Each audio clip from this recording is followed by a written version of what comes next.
She was the 1986 U.S. Women's All-Around National Gymnast Champion. She was a Levi's brand president and on track to be the CEO. Uncensored, uncanceled, and courageous. All the elements that define Jen Sey. I worked at Levi Strauss & Company since 1999. It was not my first job, but certainly an early one. January of 2022, my boss told me there wasn't a place for me at the company any longer. So Levi's offered her an ultimatum. Stop speaking out or find a new job. That said, once you've been canceled 3 times by my count, who gives a shit anymore? Like, you just say what you think. And I said, no, girls never have penises. Girls are girls and boys are boys. America represents this pioneering spirit of optimism. You put a lot on the table to do what you're doing. And she is in the crosshairs of cancel culture. No one wanted to go endure what I was enduring. My life is unrecognizable. I'm 100% myself all the time. And I was sent an email, and it literally said, you need to show that you are one of us, not one of them. Pushing me to stay quiet on this subject felt like saying their children deserve school, but these other children did not deserve the same advantage. So I did not stay quiet. The left likes punishing their own, which is why they came after me so hard. This should not be political. It's about basic biological truth and fairness for women and girls. Jen Sey, you are a badass. We the people. Why you quiet? It's time to stand up for the truth. How they coming for our kids, so who gon' stand up for the youth? Ay, and we know we win because Yeshua is the proof. Ay, we the people like Garcia, so that's no excuse. Jen Sey is an author, business executive, and retired gymnast. She was the 1986 U.S. Women's All-Around National Gymnast Champion. Following her gymnastics career, Sey entered the business world and ultimately became one of the highest-ranking female executives in the country as the chief marketing officer and brand president for Levi's. However, during the pandemic, she developed a social media following due to her views around school closings. This led her to become the thought criminal that she is today, never afraid to be the first to speak for the protection of our youth. Her passion is protecting girls and girls' sports, and this has led her to her latest venture as the founder and CEO of XXII Athletics, a premium athletic apparel brand. We are going to dive into all of this today, and our discussion will be uncensored, uncanceled, and courageous. All the elements that define Jen Sey. Jen, thanks for joining us. Thank you so much for having me, Gates. I'm so glad we made this work. I'm happy to be here. And I'm super pumped to do this in my favorite shirt. I'm a proud girl dad, and I'm wearing XXXY. Awesome. So am I. That's one of my favorites. It's one of my husband's favorites. We need the men to weigh in on this issue. That's why we made that one. All right. So, Jen, you say XXXY is the culmination of your entire life. So let's briefly talk about that. Lead us through sort of your journey as a gymnast, a national champion gymnast, to your all the way up to being one of the highest ranking female executives in the country at Levi's, to XXXY, to the White House. How is XXXY the culmination of sort of all these events? Well, I'll try to give you the brief summary, but essentially, I spent my childhood and young adulthood as an elite gymnast. I was training 7-8 hours a day from the time I was about 11 years old. I started gymnastics at 6. This was in the 70s when girls weren't really participating in sports at the level they are now. But I loved the sport and I sort of had a talent for it. But more than that, even I worked harder than anyone. I just did. I was more persistent. I just kept trying. I was definitely not the most talented.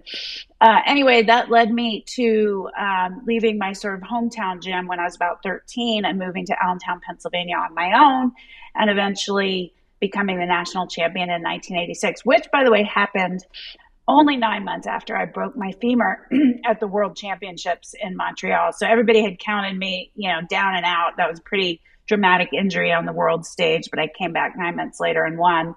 And unfortunately, things sort of went downhill from there. I, didn't allow myself to recover from injuries. I shouldn't say myself. My coaches did not allow me to recover from injuries, and I just kept re-injuring myself.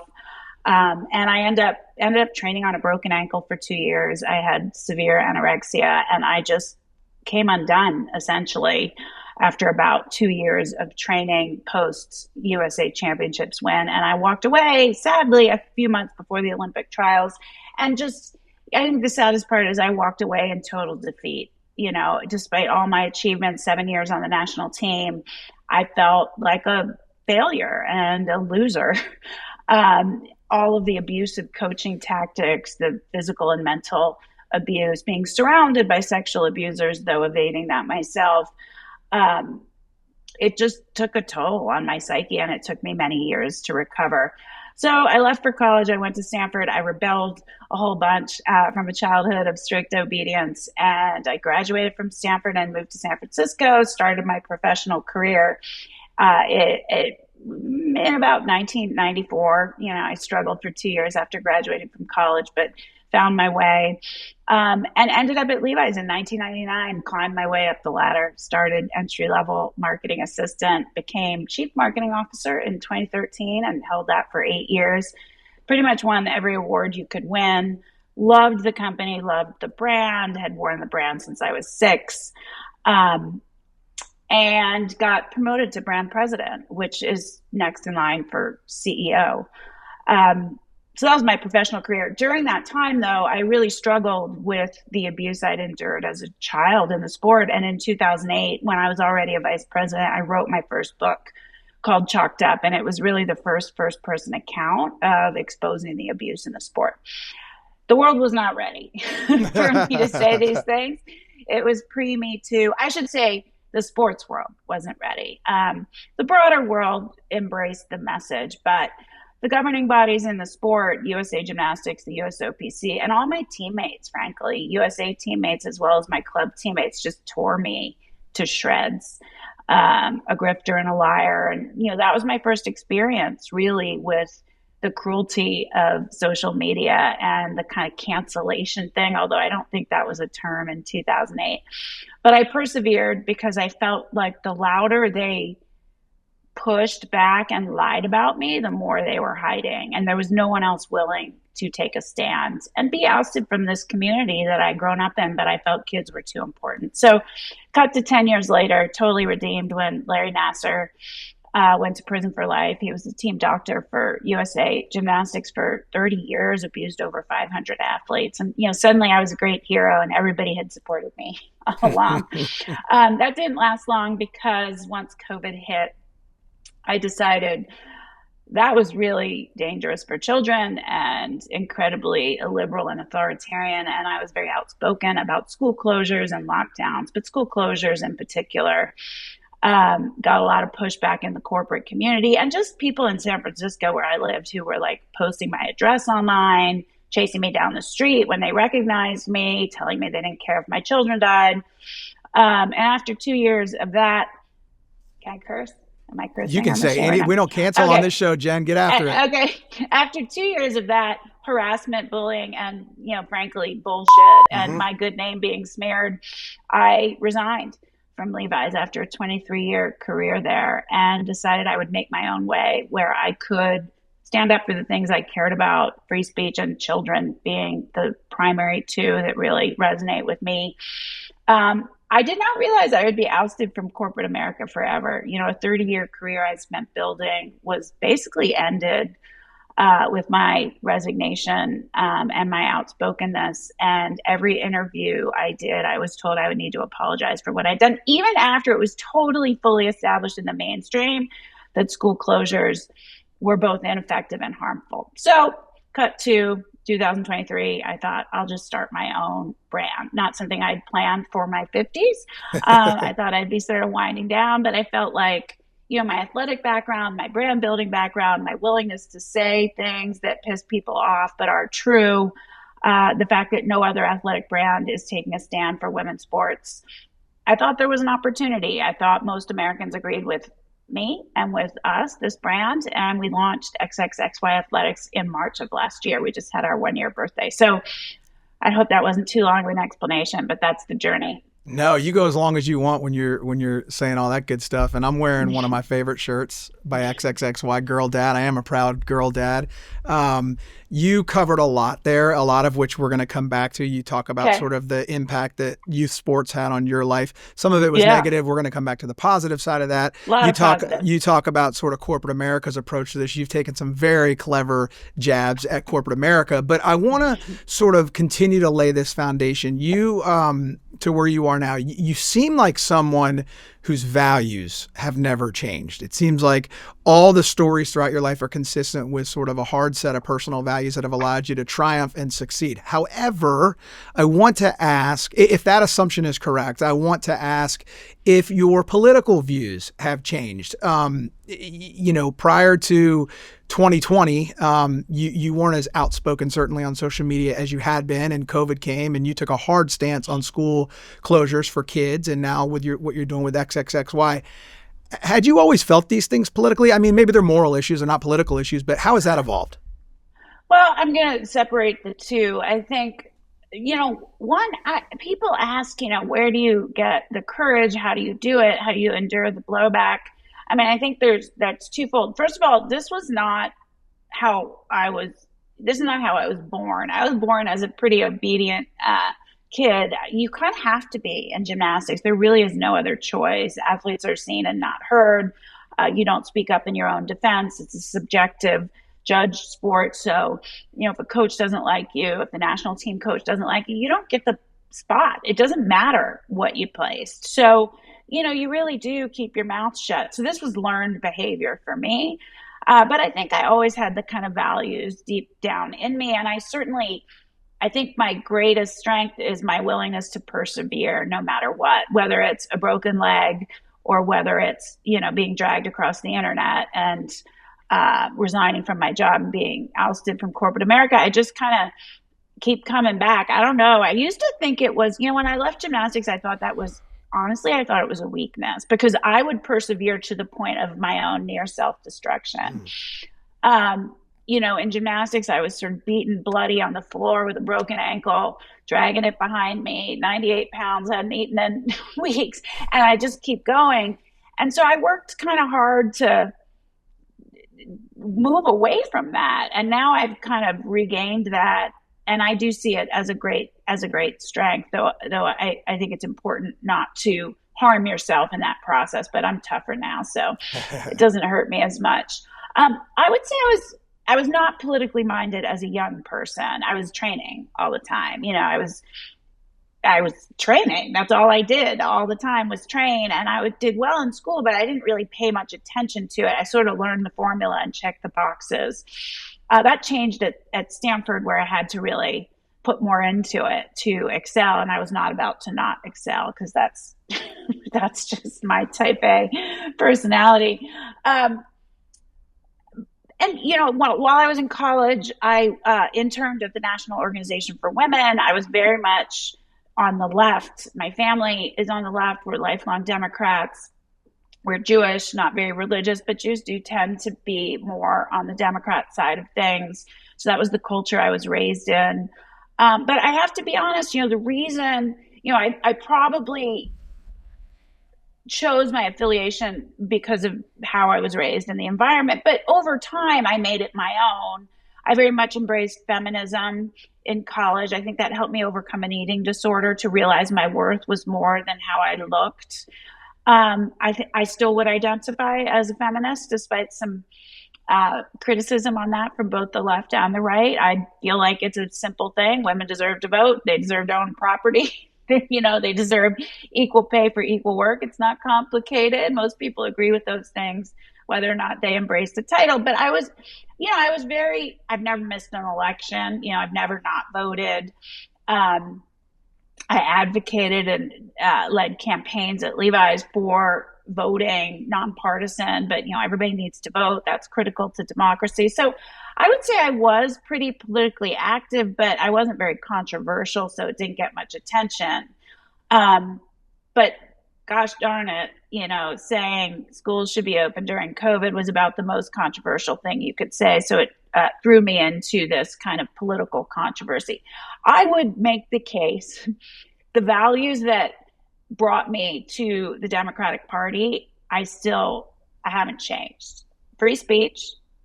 Democrats were for free speech. The ACLU was for free speech.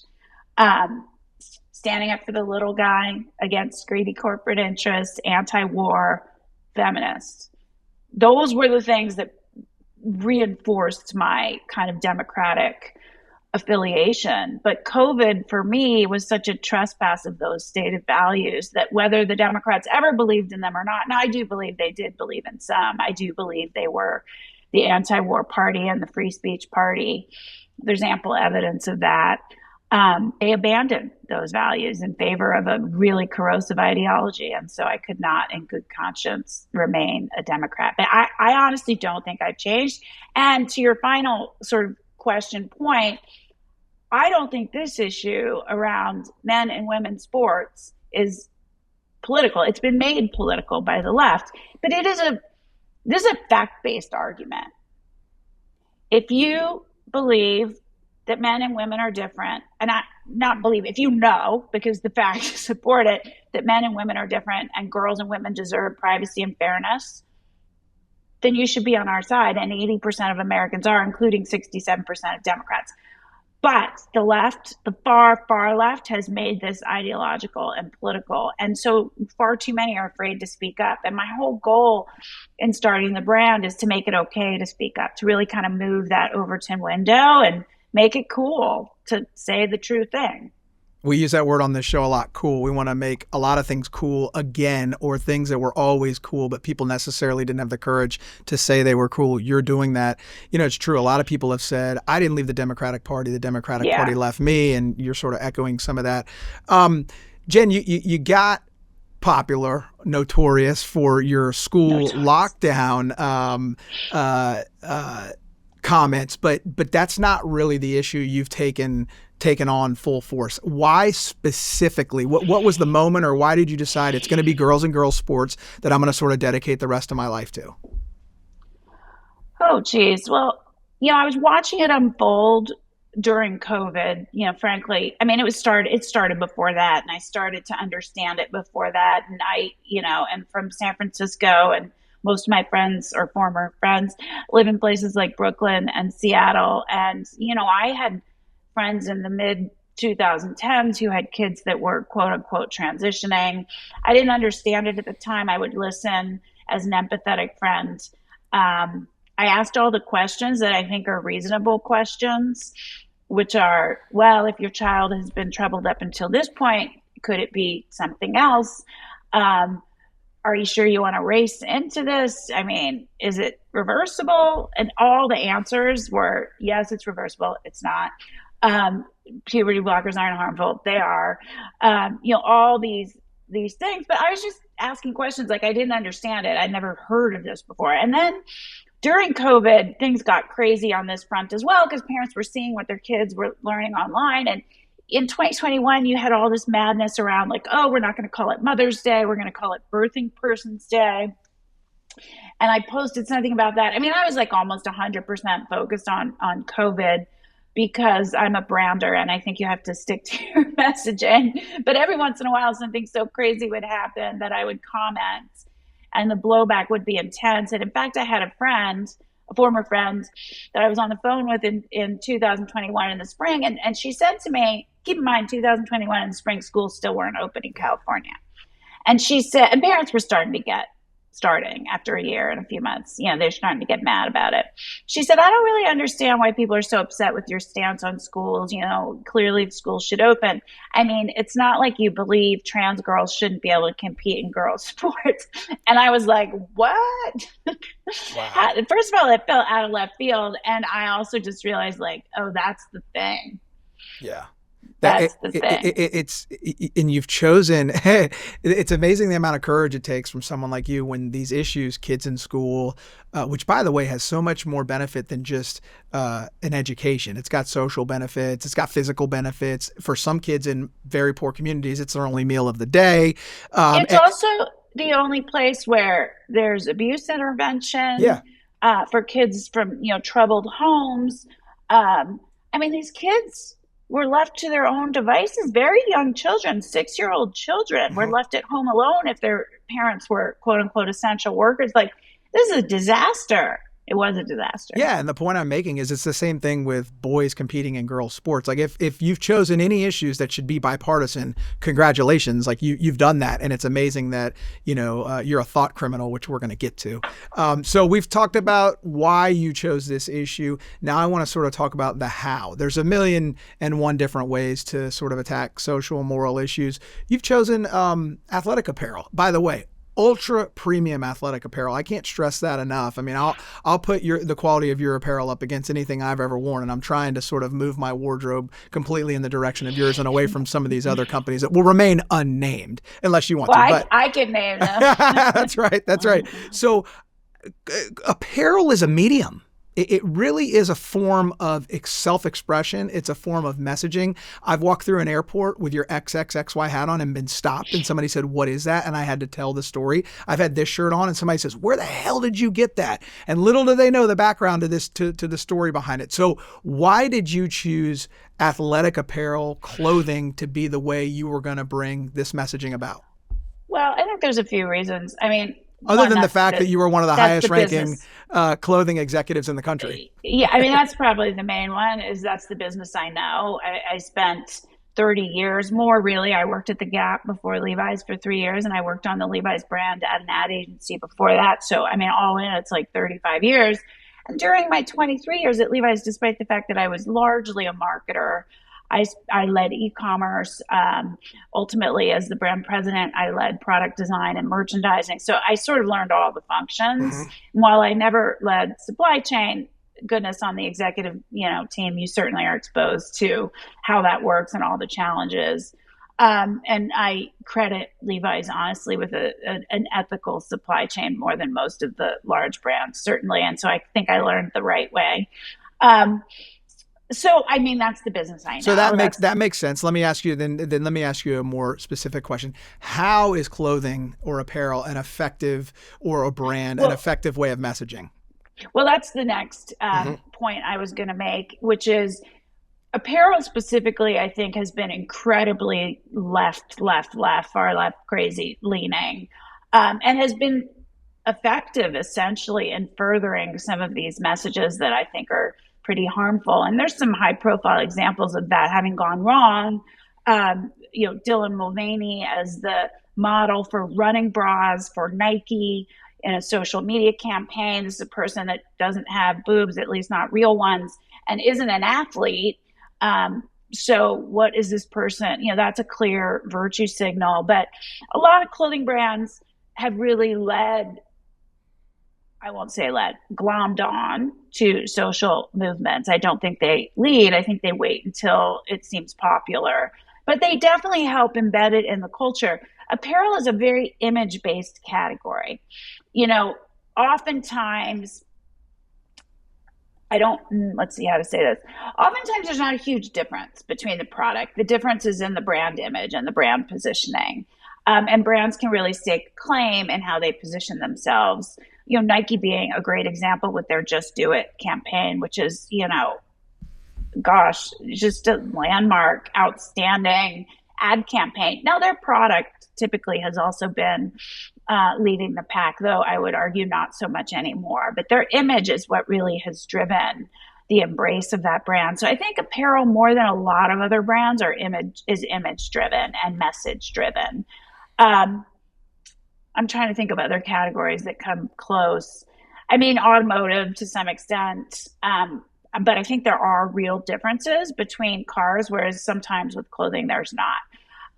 So anyway, it's the business I know. I think it is image-based and message-based more than most categories. So it just felt like a really good way to kind of influence the conversation and the culture. That's what I do. People asked me after I had left Levi's if I would consider running for office and, all these things. And I was just like, that's not me. Like, I think we have an obligation to use our skills to contribute meaningfully in the world. And this is my skill. This is what I know how to do. And I have a special penchant for supporting young, children as well as athletes, because that's my background. And so it just seemed like kismet, if not a difficult choice to make at this point in my life. Yeah, no, you're a good model for people looking for a way to make an impact on the world. We sort of have to know what our core competencies are, and we can, maybe go around the fringes of that. But if you sort of stay in your circle of competence, you can have a much more greater effect on the world. And you're a good example of someone who's actually put a lot of intentional thought into that and is an effective example of that. So you call XXXY a movement of bravery. You say that it represents the fundamental American values. So a two-part question. What do you define as those fundamental American values that XXXY represents? And then, Jen, what does America mean to you? Well, I think it's almost one and the same, the answer. I think at its best, America represents this pioneering spirit of optimism, rugged individualism, freedom, free speech, certainly, embrace of difference. It's our differences that bring us together and make us stronger, although that is not the case right now. But I think there's a fundamental optimism, pioneering spirit, and innovative spirit and creativity. People would not come to this country to build their fortune, to seek a better life, if they weren't incredibly optimistic that things could be better. At Levi's, we talked a lot about the origin story of the brand, which very much had to do with the founder himself, Levi Strauss, who was this Bavarian dry goods merchant who came to America to seek his fortune. He opened a dry goods store in California. And all of these, those who he appealed to when he opened were the miners, people who came west to seek their fortune mining gold. And he built pants so that you didn't lose the pants they had worn, like they weren't strong enough. And so the gold was falling out of their pockets. This is the lore. I think it's supported. And so he built stronger pants for miners to seek their fortune. I think that's so emblematic of the American spirit. And if you look at Silicon Valley today, I think it very much represents that spirit, although it's gone a little haywire at times over there. But I think those things still really fundamentally represent the American spirit. And there is this rugged individualism that we admire, and we put the rights of the individual. That's what the entire, Bill of Rights is built upon. The rights of the individual benefit the whole. That's what benefits the collective. My freedom protects your freedom, and your freedom protects mine. A collectivist mindset, a communist mindset, is very much antithetical to the American spirit. And, I think our belief is that if we are all free and we can all contribute our greatest skills and gifts, that's the tide that lifts all boats. And, frankly, that is capitalism. And for all its flaws, that is the best system we have. It has lifted the most people out of poverty in the world. And despite what American leftists would tell you tell you often, the living standard for not just Americans, but for people around the world is better and higher than it's ever been. So I think that's the American spirit. I think there's certainly dark moments in our past, but I think we aspire to always do better and uphold the values that the country was founded on. Does that make sense? Yeah, it makes a ton of sense. One part of our American culture, a big part of our American culture, is youth sports. I think that young boys and young girls learn a lot of the values that define America through both team sports with teamwork and individual sports with, responsibility and all that sort of stuff. I have a 10-year-old daughter. I have 3 kids, but my 10-year-old daughter plays sports, and we've seen the lessons that she's been able to learn from those.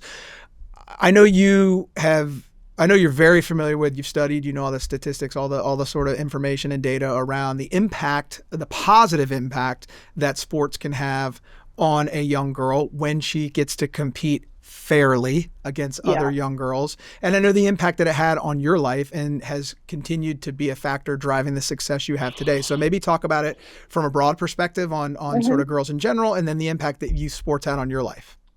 Yeah, I'm going to forget some of the data, but since 1972, when Title IX passed, I think girls and young women's participation in sport is up something like 4,000%, almost the same number of girls compete in competitive sports as boys too. Over 90% of women in the C-suite were competitive athletes. I think all the way, if not through high school, if not through college, then certainly through high school. Look, the point of sports and youth sports in my mind is not to go to the Olympics. The possibility of that happening, though most parents sort of think that could happen, I think they're a little misinformed. The value in it is, you build self-esteem, healthy minds and bodies. You do learn discipline and perseverance. I think there's a real value in having something matter to a kid, an adolescent in particular, more than getting drunk and wasted on the weekend. Too much idle time for children, I believe, is not good. It doesn't have to be sports. My older children are artists, and they spent all their every waking moment doing that. But I think, that to me is, and I think really understanding that mind-body connection. I think with the epidemic of obesity, there's, it's clear in this country that people don't value or understand the connection between a healthy body and a healthy mind. So all those things. And I think some kids excel and are amazing. I think I used to say, and I kind of still believe this, I'm working through it, that, the level I competed in gymnastics was perhaps it crossed the Rubicon into unhealthy. And that most of the girls I knew that trained really hard as me, but sort of took it to the state championship level, they kind of derived all of the benefits and none of the negatives, or fewer of the negatives anyway. I would like to see competition at all levels be a positive and healthy experience. And I think we're not there yet. I think it's changing in gymnastics. And I think Simone Biles has really led that change, and her coaches as well. Seems to be a very supportive environment. So I got all that good stuff. I mean, I did. And I think some of it I had naturally, this sort of discipline and willingness to work hard and pick myself up when I fell down and keep trying. I mean, I think one of the cool things in sports is you lose a lot. I mean, you have to. Even a champion loses more than they win, except Simone, who wins everything. And you're going to lose in life. And this whole sort of parenting generation of wanting to prevent any discomfort or sadness or disappointment, we're breeding weak children. And doing that, you have to be able to fail and get back up again, even if that's you applied for a job and you didn't get it. Well, keep going. And so, for me, that was sharpened in sports, although I think I had it naturally anyway. And for kids that don't have it, they can develop it in sports, I think. So there's just so many benefits. And unfortunately, at the highest levels, and even sometimes not the very highest, the coaching culture can be destructive and abusive and damaging. And that's what I'd like to see change. I don't think we're there yet, but that's where the bad stuff came in for me. Yeah, I played sports my whole life, all the way through college. And the lessons that I learned on a football field, on a wrestling mat, are lessons that I could not have learned in other areas of my life. I mean, you talked about losing. Sports teaches you how to lose. It teaches you how to deal with failure. It teaches you responsibility. It teaches you accountability.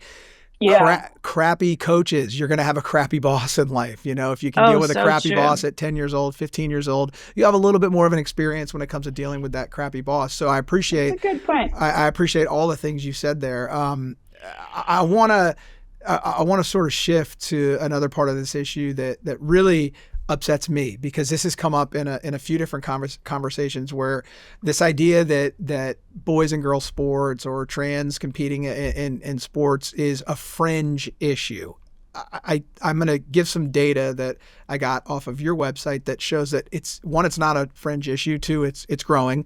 But every issue starts somewhere. And if we're willing to sort of compromise on this issue, politics and policy is a very slippery slope. And this is way too serious of an issue to sort of make compromises with at an early stage and say, oh, well, because it's so small, let's just sort of put it in the corner of the room and not worry about it. That's how all bad policy sort of begins. But regardless, it's not a fringe issue.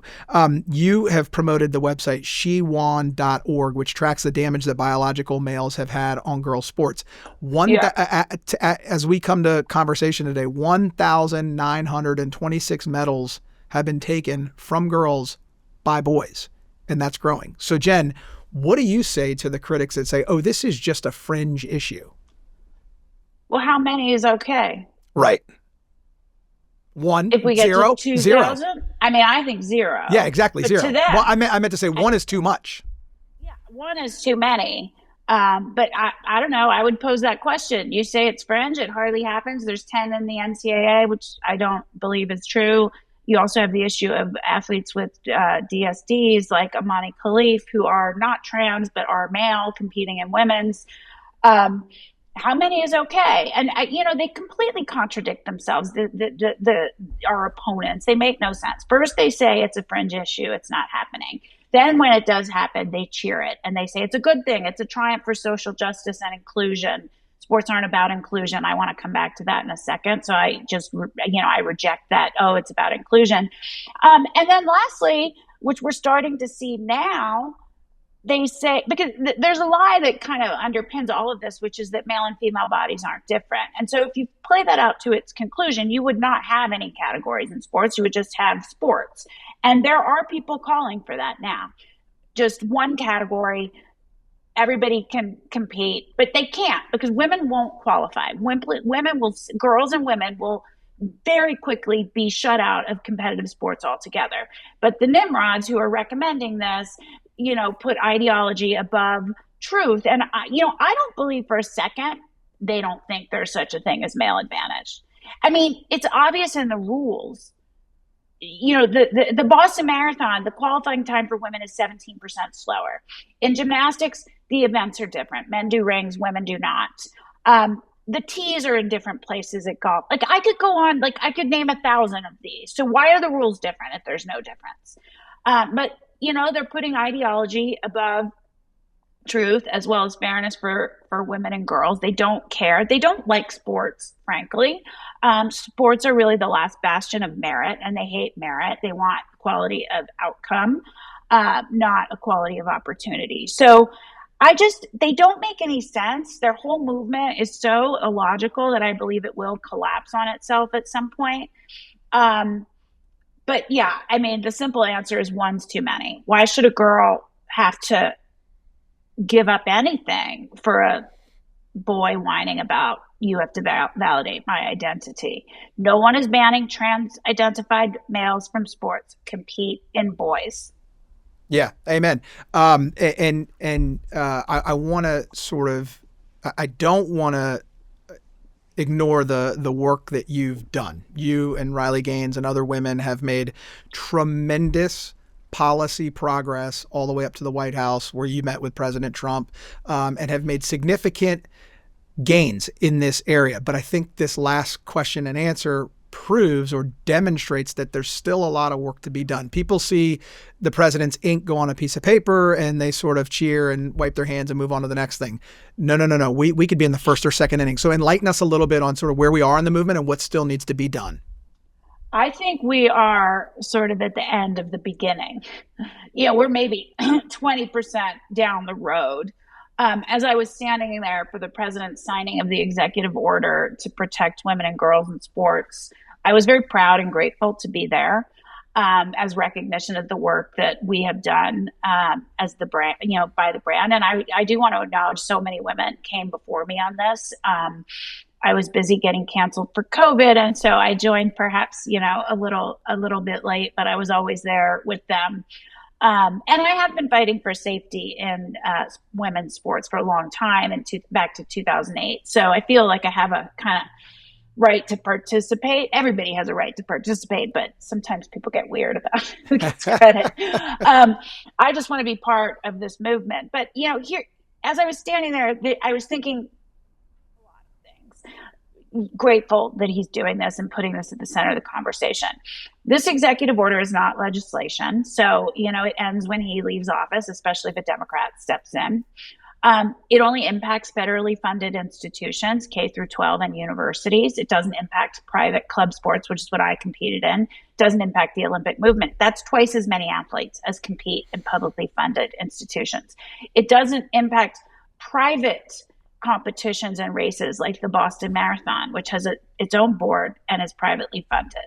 So, we're talking at least 70% of competitive athletes aren't even impacted by an executive order, which is temporary. Now, on top of all that, and I knew we would see this, most blue states at this point are ignoring the executive order.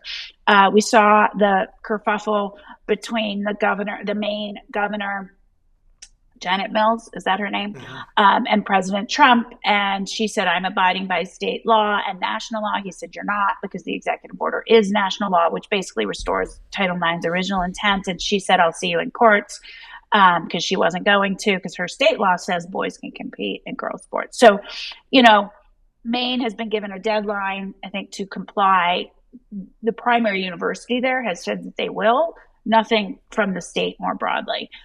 California, we saw just a week ago, a young man, win various track competitions at the state level. We're seeing it in Oregon as well. I just need to list the blue states, Illinois, so they're all ignoring. Now he's using and wielding the power of the office, I think, effectively to say, well, you'll lose federal funding if you don't comply. Interesting. That's usually the tactic of the Department of Education, which is being, I wouldn't say completely dismantled, but kind of reduced in impact and influence, which I support. But, and the Democrats support a very robust and large and bureaucratic Department of Ed, but they're opposed to this, withholding funding. But that's how the Department of Ed has always functioned: adhere to these rules or you don't get funded. So the whole thing is controversial, but and confusing. But we are nowhere, right? Like the states that are complying were already complying. The states that aren't complying weren't, and they're basically giving a big middle finger to Trump. So we'll see if the sort of wielding of financial withdrawal of funds will impact them to do the right thing. But even if they all do, it ends with Trump. It's an EO. So we need national legislation, we need state legislation, but more than that, because even if we had that, like I said, it wouldn't affect the Olympic movement or the Boston Marathon. More than that, we need to change the culture. Because once the 80% of people agree with us and have just common sense, stand up and say it, all these institutions will fall in line. Well, so that's a perfect segue to my next question, because changing the culture is so important. And the way we change the culture with anything in this country is people getting off the couch and doing something about these issues like you have done. And it's a theme of this show to encourage our listeners and viewers to meet people like you and say, man, Jen Sey risked it all, a corporate career, everything. She's doing a startup in her 50s to fight this fight. But here is what I notice about you, and you've made this, you've alluded to a comment basically like this. You said it a different amount of ways, but basically like, well, I'm so invested in this right now, I just care less and less about saying it anymore. And I double down and I double down and I double down. It seems to me like your courage has compounded, that the more you've stayed in the fight, the stronger you've gotten and the more fearless you've gotten. Is that true? Do you sort of, get more energy and passion as you continue to fight these things? I think yes is the, general answer, but I'm older, so, you build confidence, I think, in your own views as you get older. My husband is super supportive. I have a group of friends now that are very supportive. That bolsters your confidence. But the fact is I kind of lost everything during COVID. Everything, not everything. I have my marriage. I have my children. I had savings, so I was able to kind of weather a storm and some, time of being unemployed, which I realized that someone who wasn't a corporate executive would not be able to do. I'm not Elon, I have to work, and I'm the breadwinner in my family. My income has been cut to about at least 1/10, if not more, of what my prior earnings were. And after a 35-year career, I was sort of hoping to start to wind things down. So, my life was in complete upheaval. That said, once you've been canceled, 3 times by my count, who gives a shit anymore? Like, you just say what you think. I got nothing to lose. My husband's here no matter what. My kids are here no matter what. I lost the friends already. I lost the corporate career. I'm just in it now. Why wouldn't I? Yeah, I love that. You at keep this point. you keep your values, and your values are worth more than anything else to you. And if you, as long as you don't compromise those, you can get out of bed in the morning, you can lay your head on the pillow at night. One thing I did want to allude to is that, Brett, you're the sole breadwinner in your family. You're a mother of 4, and so you risked a lot. You put a lot on the table to do what you're doing, and I want to emphasize to the people that are watching and listening to this episode that the first step's the hardest in movements like this, but you get canceled once, hurts. You get canceled again. It's sort of kind of what ends up motivating you as you go along. I've noticed that with you, but Jen, I've noticed something else about you. You smile a lot. You're a joyful person. Talk about the reward, the personal fulfillment that doing virtuous work like this gives you. Well, I'm not divided. I'm 100% myself all the time. I'm not constantly anxious about what can I say? Should I say this? Should I wear this? I'm just 100% integrated as a human. What I think is what I say. I don't care if, someone at the soccer game is going to get mad at me. I think that creates a peace. I think when we divide ourselves and compartmentalize, and we divide ourselves into a million little versions of ourselves that we express only in certain ways in certain places, I don't know how a person can be happy and do that. That seems like that would create a lot of anxiety in me. Oh, can I say this here? Can I not say this here? How do I present this version of myself when I go on a date so that he'll like me?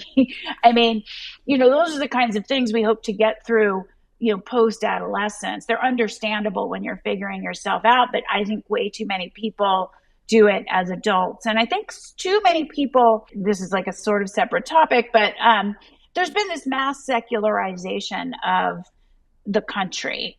People are less and less religious. They have less and less religious affiliation. This is especially true on the left. And women in particular on the left are more unhappy and more medicated than ever before.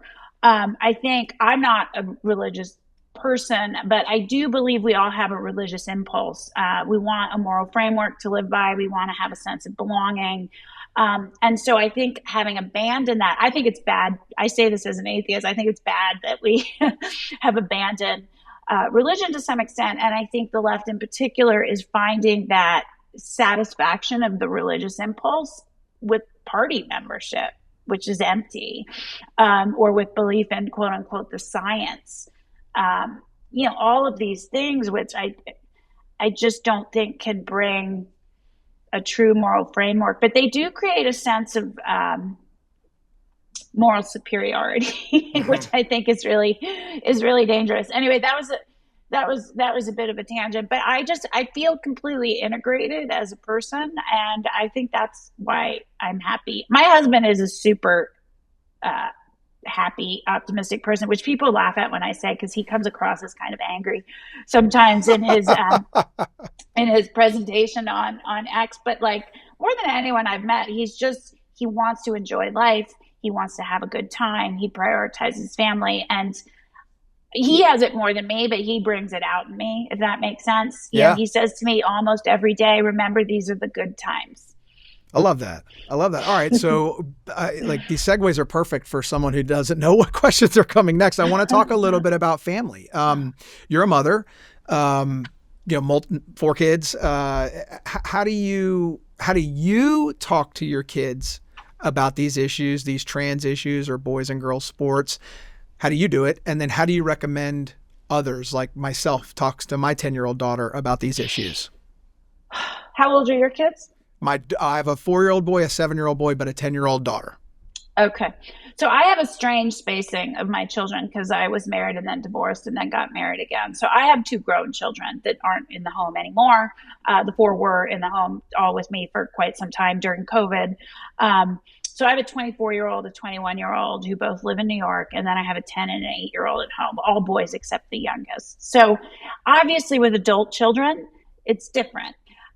These are adult humans with their own ideas. They're still very much of the left and still very much, I think, have what one might consider kind of typical liberal Gen Z ideals. And, we've had our challenges, but we're good now. I mean, they call me, we talk, I visit, all's good. We navigate these sort of bumpy waters, I think, pretty well after some challenges during COVID, because I think they sort of found my whole thing kind of embarrassing, frankly, in San Francisco. But, you know, we got through it. We never stopped talking. Certainly, they know I love them and support them no matter what they do, and I'm incredibly proud of them. They're both amazingly creative artists and just amazing humans. So, you know, we try not to talk about a lot of this, or at least I try not to, because there's plenty to talk about in the world as they're entering adulthood and navigating that. And having done that myself, I can sometimes be of help.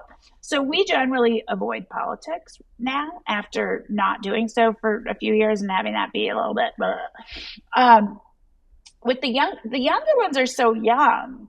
I mean, like, look, they're going to imbibe your values and your ideas, and then they're going to eventually, you know, build their own. But my daughter asked me something the other day, or she didn't ask, she said, sometimes girls have penises, right, Mom? And I don't know where she got this, because it's not in the school. I asked her.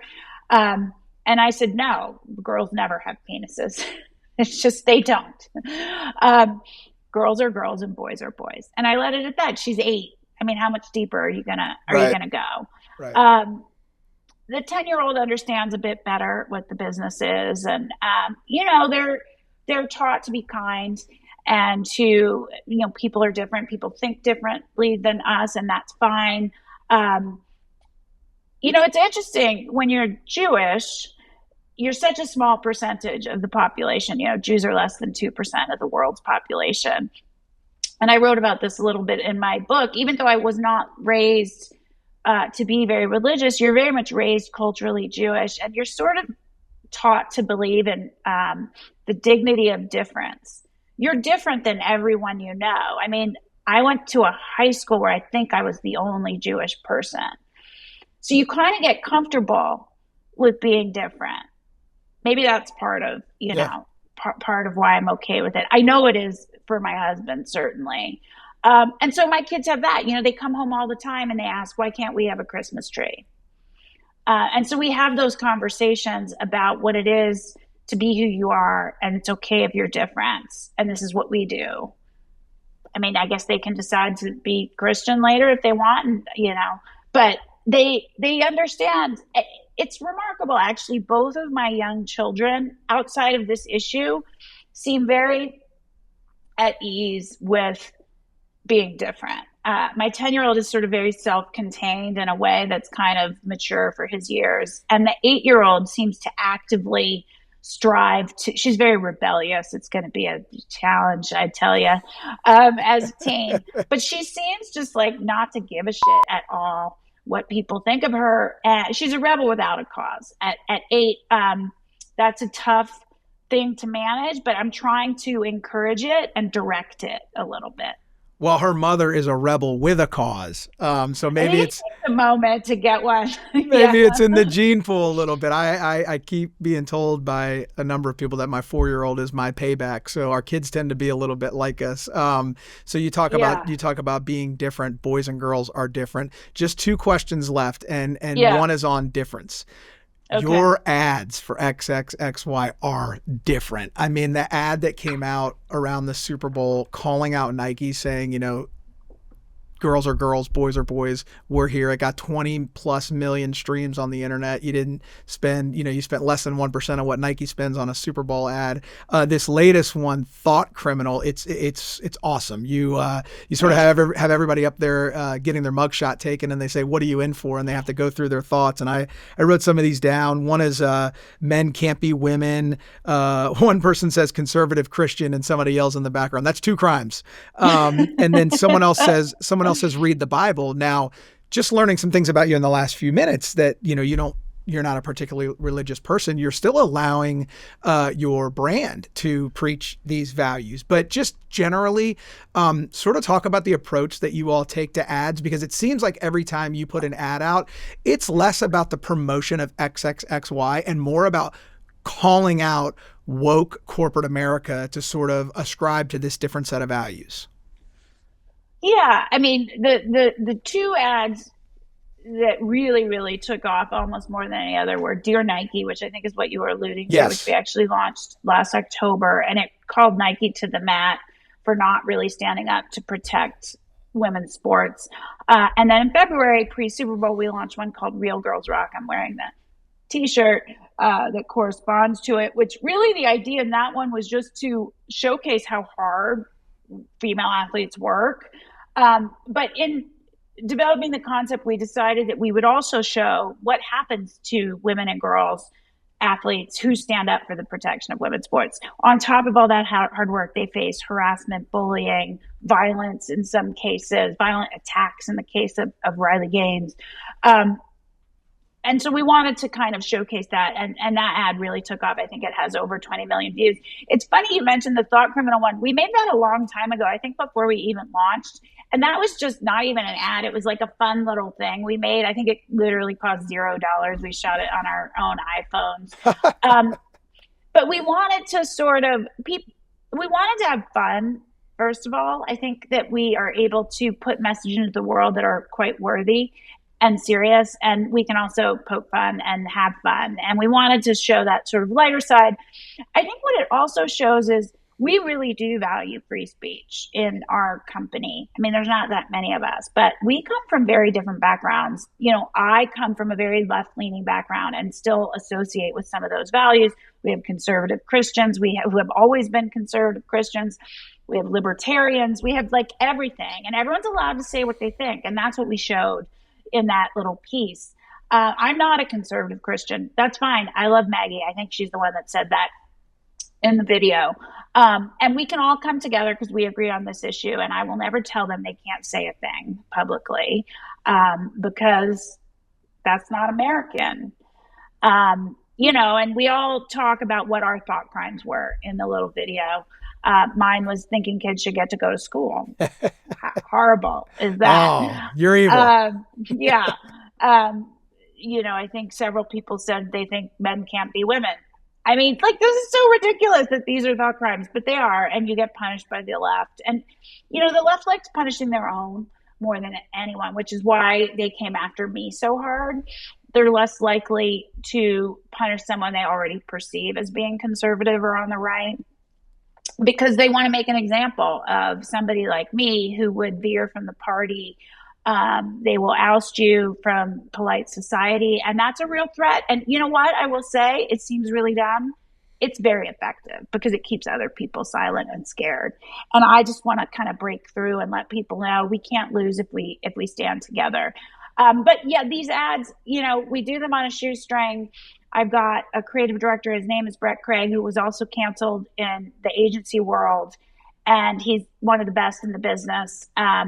Canceled, so he has to come and work with us instead of getting a job that he probably deserves for many millions of dollars a year.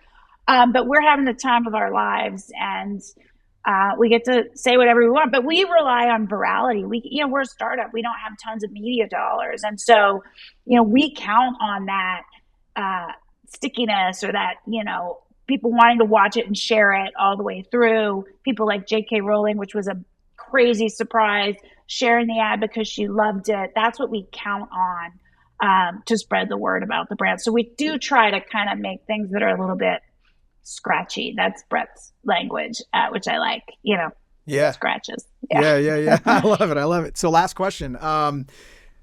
You just celebrated 1 year of XXXY. I mean, almost to the day. Reflect on the journey and sort of where it's come from, where it's at today. And then I want to let everybody know, or have you let everybody know, where can we find you? Where can we support the products? Yeah, it's been a crazy year. Ups and downs, mostly ups, crazy viral moments where the sales just go like this, and my phone does not, my phone is like a little cash register. So you kind of hear it ringing, and there's days where I'm like, is this thing working? Did anybody buy anything? I mean, I'll be honest, there are days like that, but I talked to another founder recently. It's hard a lot of founders won't share what it was like in the early days. They want you to just look at them as successes. And so it's hard to get info. And this guy has a brand that's about 15 years old, but he still considers it kind of the the early days, but he told me they would go days at a time without a sale. Wow. And I was like, days? Oh my gosh, that would give you a heart attack. We've never had a day without a sale. We've never had a day without many sales, but there's days where it's slower and I get, anxious and nervous. And then we come up with an amazing idea and things go nuts again. So it's been fun. And I think the most gratifying thing is the fans and the people who lean in with such gratitude that there is finally a brand that is speaking truth and common sense. And I tell you, I cried on Wednesday was our actual birthday, and all of our ambassadors got together on their own. No, they found each other on their own, and they made us a video just saying, thank you for everything you do. You're making a difference. And gosh, that was just so moving. Like, we didn't ask them to do it, but I think everyone wants to be part of this movement, and it gives them confidence to stand up and wear that shirt and wear this shirt to the game and start a conversation, because all I can do is create the conditions for those conversations to happen. Right. And if we don't have the conversations, we're not going to move this thing forward. Just this week in Loveland, Colorado, a woman who's the school board director for Loveland wore this T-shirt to a school board meeting, and it prompted a 5-hour protest of people basically wanting to censor her for wearing what they called an anti-trans T-shirt. And she said, it's pro-girl, it's not anti-anyone. That's exactly why we do this. So that's incredibly gratifying to see that those conversations are happening. And then to see the public sort of mainstream support growing. The Sabalenka, the tennis player, I think she's ranked #1 in the world. One of her coaches consistently wears our product on the sidelines. He wore it at Cincinnati Open. He wore it at Indian Wells in the U.S. Open, and he's wearing it this week. What's the tennis? I think it's Miami or something this week. We didn't give it to him. He just wears it. Lots of, mean articles written about him, but he just keeps wearing it because he's like, I've talked to him since. I support it. It's common sense. So seeing it kind of start to enter the mainstream is really gratifying too. Well, if other people want to wear it, where can they find it? Where can they find you? Go to XXII-Athletics.com, or if you just type in thetruthfits.com, it'll take you there. We've got a broad range, not just graphic tees, but tremendous performance product for workouts, leggings, tennis dresses and skirts, workout tees, moisture wicking. And I think, to your point, I really believe they're best in class. We have tons of new products for spring, growing the line every day. Best place to find me is either on Twitter. I just use my real name, probably. That was my mistake to begin with, Jennifer Sey, S-E-Y. And I write my own Substack, which is just jennifer.sey at Substack. Jen Sey, you are a badass. You're someone that I hope my daughter emulates and girls all over the world emulate. And we thank you for your courageous work in this area. Thank you. You had amazing questions. Really grateful for this time. Thank you for having me. We the people. Why you quiet? It's time to stand up for the truth. And they coming for our kids, so who gon' stand up for the youth? Ay, and we know we win because Yeshua is the proof. Ay, we the people like Garcia, so that's no excuse.